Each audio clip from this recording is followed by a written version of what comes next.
I spend a lot of time, all my time, thinking about cities and how wonderful they are and loving great cities and so forth. And I would say maybe a year and a half ago, I saw a commercial that was the sun's coming up and the city is waking up, and it was unbelievable. It was so perfect. It was Siemens. It was a Siemens commercial. I've seen it a few times since then. They have a very interesting website, by the way, with all that sorts of stuff going on. So we're very happy to have, and how do you start these things? Yes, we have Allison Taylor from Siemens to come here and talk to us about their point of view. Thank you. Thanks. Thanks. It's great to be here. I've learned a lot already. I want to talk to you about a little bit about Siemens, but mainly about what we've learned from and about cities. We have been around for 160 plus years, and while you look at the commonalities between the mission statements of a big global company such as Siemens and those of local city interest, you see a lot of commonality here, which is a theme that I've recognized in working and talking to cities. CEOs of companies and mayors of cities actually have a lot of common challenges, and we actually think a lot alike. Future generations is what sustainability is about, long-term thinking, not just reacting to the current crisis, although there are plenty of current crises. So as we look to the challenges that cities face, we realize that our operations and our business faces a lot of the same challenges, and to say the least, cities are also a part of our customer base, very important part of our customer base. So we learn a lot about how they're meeting these challenges as well. Just a few words about Siemens. We are not a northeastern furniture company. A lot of people confuse us with that. We're a global infrastructure and technology company. We manufacture light rail cars. For instance, yours here in Houston are those that we made in our Sacramento, California plant. We also have other transportation technologies, high-speed rail, which it would be nice to have in the U.S. We don't quite yet. We also have a lot in the energy space, which you've just heard quite a lot about. We have solar solutions, wind solutions, both of which are here. We also have clean coal technologies, gasification technologies, which works into the carbon capture picture. We're also a provider of the most energy efficient natural gas turbine in the world at the moment, and that's manufactured in Charlotte, North Carolina. We also own a company called Osram Sylvania, a lighting company with a lot of energy efficient lighting solutions. And by the way, we also have a healthcare business, which I won't talk a whole lot about today, but if some of you may have been in an MRI recently, you might have seen our logo, which, by the way, you may not have thought about this, but it's a really energy efficient machine too. So I want to make sure you know that.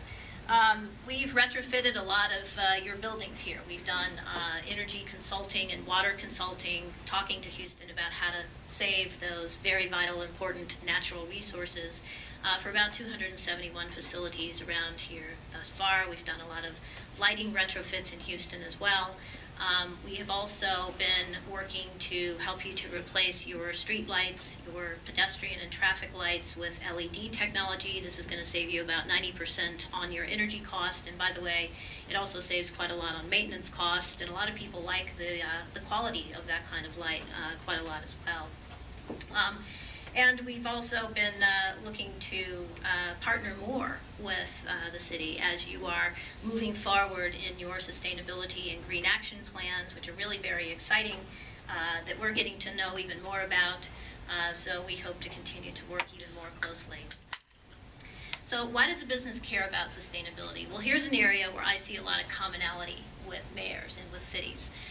This is from one of those great consultant reports, MIT Sloan and Boston Consulting. Sorry, McKinsey, but we really work a lot with McKinsey too. And here's some of the key indicators. I'm not going to go through every one. One of the first is, well, our consumers, our customers are wanting sustainable solutions. That's obviously a primary driver for a business. And for a mayor, well, your citizens and the businesses within your community are asking for this as well. So there's a pretty common goal here. The consumers that drive us are the consumers that live in cities. So we find, for instance, many of our customers are asking us, how sustainable are you? Are you a good company? Do we want to do business with you? Are you going to negatively or positively affect our sustainability story? When we hear that, we have to respond. Another indicator is pressure from legislative or regulatory policies. Well, for instance, in Houston, you're under some pressure to improve air quality, the NAAQS, as they call them, by EPA. That's a pretty significant regulatory pressure.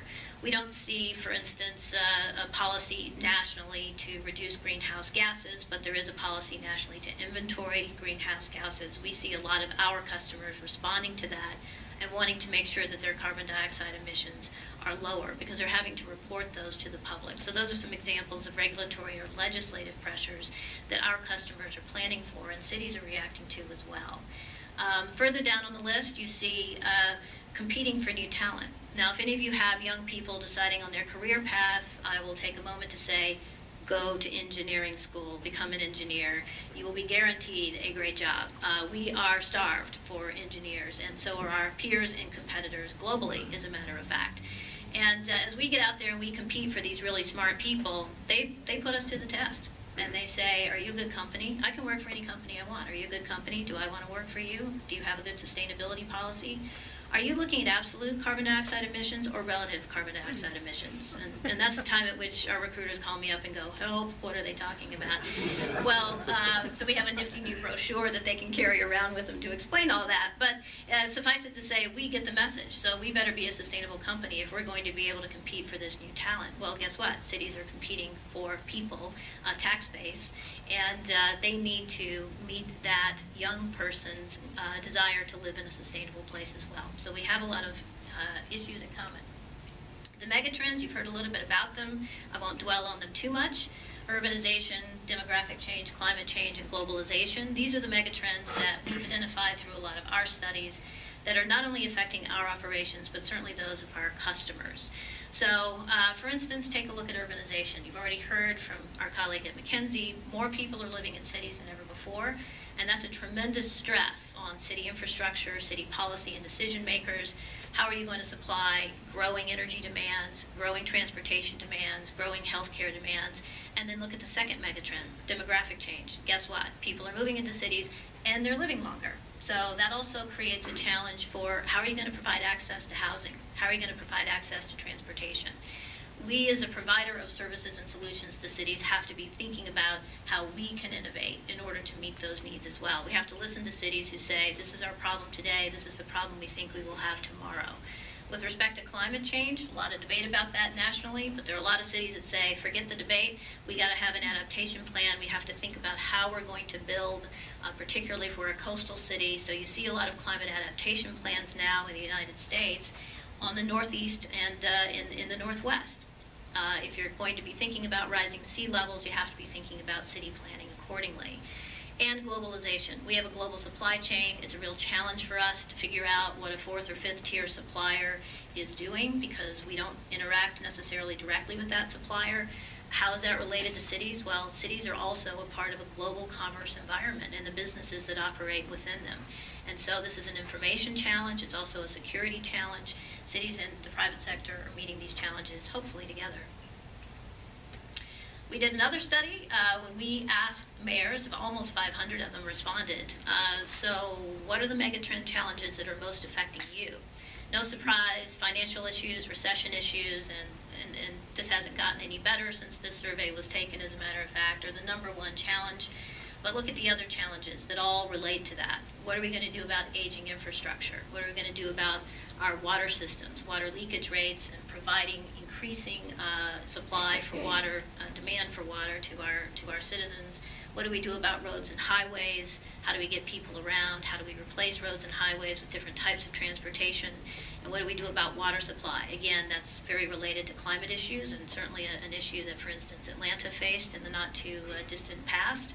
How do all these types of services and needs get met in an increasingly financially constrained environment? Mayors have a tremendous challenge in front of them.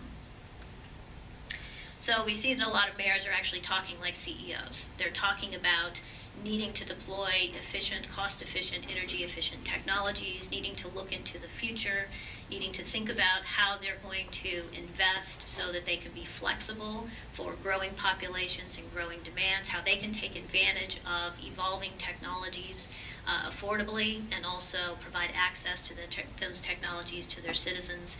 There's not a lot of difference between what you hear in a boardroom and what you hear in the city council. So here's one way that we decided we wanted to figure out what's going on in cities. We started a project that we call the Green City Index, and this is the very small representation of the covers of the Green City Index, which in fact you can find on our website, which is Siemens.com. So what is this project?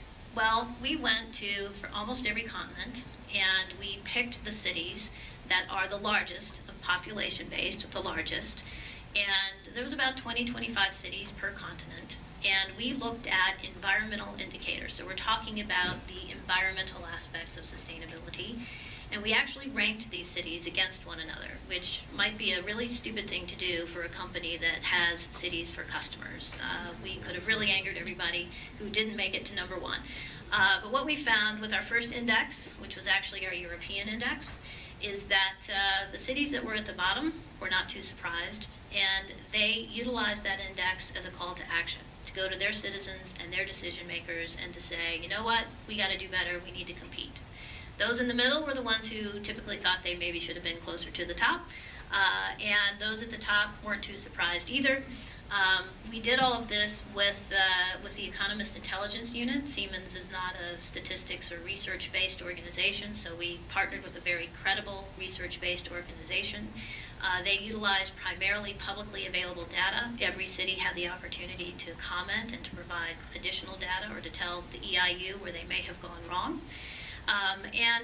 We did this in a methodical fashion. We went continent by continent. We eventually got to the U.S. and Canada, which I'll talk a little bit more about.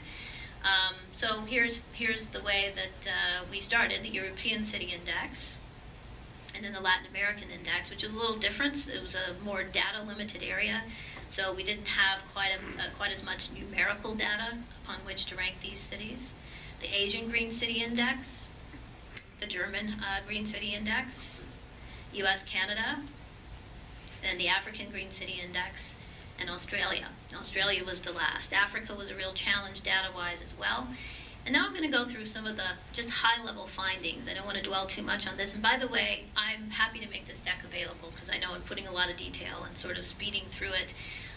And happy also to answer any questions that you might have. Latin American cities offer more green spaces than African and Asian cities. So that was one of the indicators that we used in the index, was land use.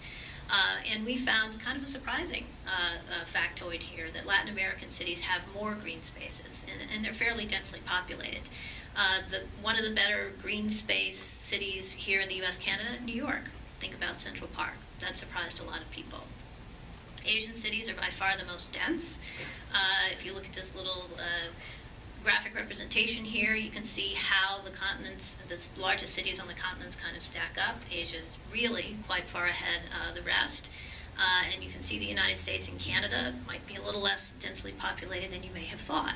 And that has a lot to do with how transportation policy is formed. In the densely populated areas, it's obviously easier to provide public transportation, a little more challenging in a sparsely populated area, and a little more challenging in Houston, which is not as densely populated as a place like New York. Latin American cities have the highest water leakage rate. What that means is the integrity of the water infrastructure and whether they're actually losing money and losing water by not having infrastructure that contains that water appropriately. Washington, D.C., where I live, doesn't have a particularly good water leakage rate either. But in general, U.S. and Canadian cities have a better water leakage rate. So their water infrastructure is a little more sound as compared to Europe. And if you think about that, that probably has something to do with the age of the water structures that are in the European cities. U.S. and Canada, cities consume the most water among the 5 regions. Now, I might have thought that would be Africa. If you think about the arid regions there, actually Africa consumes the least water among these regions, but that probably has something to do with limited access. U.S. and Canadian cities outperform European cities on recycling. That was kind of a surprise to us. We always think that the European cities have it made when it comes to environmental initiatives, but actually, I think there's a reason for this as well. Most of the U.S. and Canadian cities had pretty robust sustainability or environmental action plans, like the Green Action Plan here in Houston, or Plan YC that we heard about earlier. And a part of those plans is almost always recycling. European cities tend to react in a more regulatory way. They have a number of regulations that actually the U.S. doesn't have yet, and not so many initiatives that are city-centered or regionally centered. And so whether there's a recycling plan in place might depend on what the European Commission is doing. And less wealthy cities can outperform their peers. So wealth matters. It's great to have money, but that's not necessarily the indicator of how well a city is going to perform. So here's Santiago, for instance. It's below the GDP average for the region, but it is one of the highest performers, #1 in transportation, for instance, in the Green City Index. Delhi, very low, one of the lowest per capita incomes of the entire index, but actually it ranks average or above average in all of the indicators, waste, water, air emissions, buildings, land use, etc. In the North American cities, Vancouver is below the average for the North American index for the US and Canadian cities in terms of GDP per capita. However, it was #2 overall in the US Canadian Green City Index, and great performance across all 9 indicators of that index. And then Berlin, also not one of the wealthiest cities in Europe, but a very strong performer with respect to environmental sustainability. #8 overall, #1 in buildings, #3 in water usage in Europe. So let's talk about the US and Canadian Green City Index. And yes, I am getting to Houston. We're going big, and then we are coming local. This was the same methodology, partnering with the EIU, and this was an interesting index. We actually thought data availability would be no problem in the US and Canada, but there's a real variability between the cities in terms of what kind of data cities keep. And I would say the most extreme example of that is carbon dioxide emissions data. There are a number of cities in the U.S. who can tell you up to the minute what their CO2 emissions are, and there are a number of cities in the U.S. that have never footprinted their carbon emissions or their greenhouse gas emissions. And so that was a particularly difficult indicator. We had to go back to a government and academic-oriented database dating back to 2002 in order to have data from all the cities that was measured in the same way. That was kind of tough because there are a lot of cities, including Houston, that have made great strides in their carbon dioxide emissions since 2002. Here's Houston, right in the middle of the index, #16, and actually a very strong performance in a number of categories, top 10 performance in a number of categories, as you can see, buildings and waste, and environmental governance. And environmental governance was the highest score for Houston. Environmental governance means what kind of programs and policies are in place in the city. And not just are they in place, but are they enforceable? Do they have teeth? Are they making a difference? So you're up against things like Plan YC, San Francisco, that's had some kind of sustainability or environmental program for the past 15 years. This is a very impressive showing. And the other thing that this says, if Houston has a great environmental governance program, Houston's going to be making great strides over a very short period of time. It's having that program in place, as we've found, as we've looked at cities in the index, that really makes a very big difference in the kind of progress that a city can make. The program needs to be comprehensive for this kind of progress to occur, so it really needs to pay attention to all of these different indicators: carbon dioxide, energy, land use, buildings, transportation, water, waste, air emissions, and environmental governance. And that, in fact, is what Houston's plan does. A few things that I can tell you about in terms of why certain ratings were the way they were. I think the transportation situation here, heavy reliance on cars, relatively low reliance on public transportation, certainly affects the transportation score, but also affects air emissions. If there's a lot of emissions coming from cars, as you all know, that's going to affect your overall score. That's one of the reasons why the EPA is kind of clamping down in a regulatory matter as well. So these indicators are very interrelated, which again is why a comprehensive plan really makes a difference for a city. Land use is really pretty good in Houston, and there's quite a lot of brownfields regeneration work that's going to be happening in the city and is underway now. I would say that's an area in which Houston's score is likely to go up, and we are likely to repeat this index. So I think in the next 3 years, you might have the opportunity to show everybody what Houston's been doing. In the waste area, you actually have a pretty good program with respect to diverting waste from landfills. San Francisco, however, is tough competition. They divert 77% of their waste from landfills. That's a phenomenally high number. And also in the area of energy, there's quite a lot happening here with respect to incentivizing the use of renewables and solar, and a lot of expectation that that's going to make a lot of difference as well. You all know Houston better than I and better than the Economist Intelligence Unit, but there's a lot of great information in the report on Houston that's contained in the Green City Index, and the whole point of this is to find a way to put information out there to show cities what other cities are doing, globally or regionally, and to give everybody a whole bunch of ideas. So when you look on our website, this is what you'll see. This is the way in which every city is represented. There's a spider graph comparison of how Houston stacks up in every indicator compared to the city that scored the highest in that indicator. And then there's also the ability to compare Houston to any other city you would like. So if you want to see how it compares to New York, if you want to see how it compares to Phoenix, if you want to see how it compares to a city that your grandmother's moving to, you can do that on this website as well. And the full report that talks about why the Economist Intelligence Unit found certain aspects of the program to be worthy of a certain numerical score is all laid out on the website as well. So here's a way in which we like to use the website. CO2, carbon dioxide, and air are two of the areas in which Houston could stand to use a little bit of improvement. So look at some of the global cities that scored very high in these areas. And here's some ideas from those cities, some of which you will notice Houston is already putting into place, like taking a look at street lights and pedestrian lights and replacing those lights with more energy efficient solutions. Ambitious long-term targets for air emissions reductions or carbon dioxide reductions. Houston has those targets in place as well. And also leading by example with a low-emission car fleet. You can also do quite a lot with buses, for instance, and other aspects of the municipal fleet. Providing EV charging stations is a great way to provide incentives for private citizens to make different choices with respect to their vehicles as well. Look at what Curitiba is doing. Emissions audits at factories are required every 4 years, and those factories can be fined or shut down for not meeting standards. Boy, that's pretty heavy-handed. That may be something that Houston doesn't embark on, but those are some of the ideas that we have seen globally. Congestion pricing, something that you may have heard about in London. In fact, we were involved in providing the technology for that.